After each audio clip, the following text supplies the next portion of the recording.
ये आपने वीडियो देखा होगा। ये वीडियो पाकिस्तान से सामने आया था। कैसे एक पूरा परिवार बाढ़ के बहाव में आकर एक के बाद एक बह गए।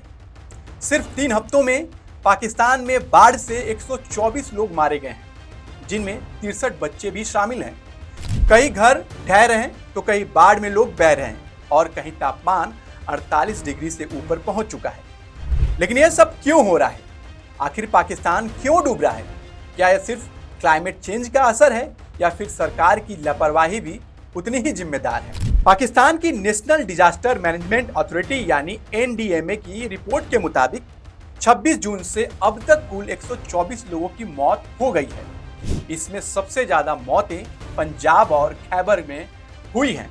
पंजाब में 49 लोग मारे गए हैं तो पख्तूनख्वा में 38 लोगों की मौत हुई है। इन मौतों में ज्यादातर लोग घर गिरने और फ्लैश फ्लड की वजह से मरे, जबकि 10% से ज्यादा लोग डूबकर मर गए हैं। हैरानी की बात यह है कि 63 बच्चे भी इन हादसों का शिकार हुए हैं। लाहौर जैसे शहर में भारी बारिश ने बिजली गुल कर दी है। गली मोहल्ले में पानी का जमावड़ा लग गया है, पूरा शहर जलमग्न हो गया है। वहीं खैबर में स्वात नदी में पिकनिक मनाने आए एक ही परिवार के 9 सदस्य डूब गए, जो आपने वीडियो देखा था। NDMA कहता है कि इस बार 2022 जैसी स्थिति नहीं है, लेकिन लोकल फ्लैश फ्लड और अर्बन फ्लडिंग बड़ा खतरा बनी हुई है। दूसरी तरफ गिलगिट में, जिसे दुनिया का तीसरा ध्रुव भी कहा जाता है, वहां तापमान 48 डिग्री के पार चला गया है। इस इलाके में करीब 13,000 ग्लेशियर हैं, जो अब तेजी से पिघल रहे हैं। जून में पड़ी हीट वेव ने ग्लेशियर को असामान्य रूप से तेज पिघलाया, जिसे GLOF यानी ग्लेशियर लेक आउटबर्स्ट फ्लड का खतरा बढ़ गया है। पाकिस्तान दुनिया की 0.5% ग्रीन गैसों के लिए जिम्मेदार है, लेकिन वहां के लोग 15 गुना ज्यादा जलवायु आपदाओं से मारे जाते हैं। साल 2023 में ग्लोबल डोनर कॉन्फ्रेंस में $10 बिलियन की मदद का वादा किया गया, लेकिन 24 तक सिर्फ उन्हें $2.8 बिलियन ही मिला। सवाल यह है कि क्या बाहरी मदद से पाकिस्तान की समस्या का समाधान हो सकता है?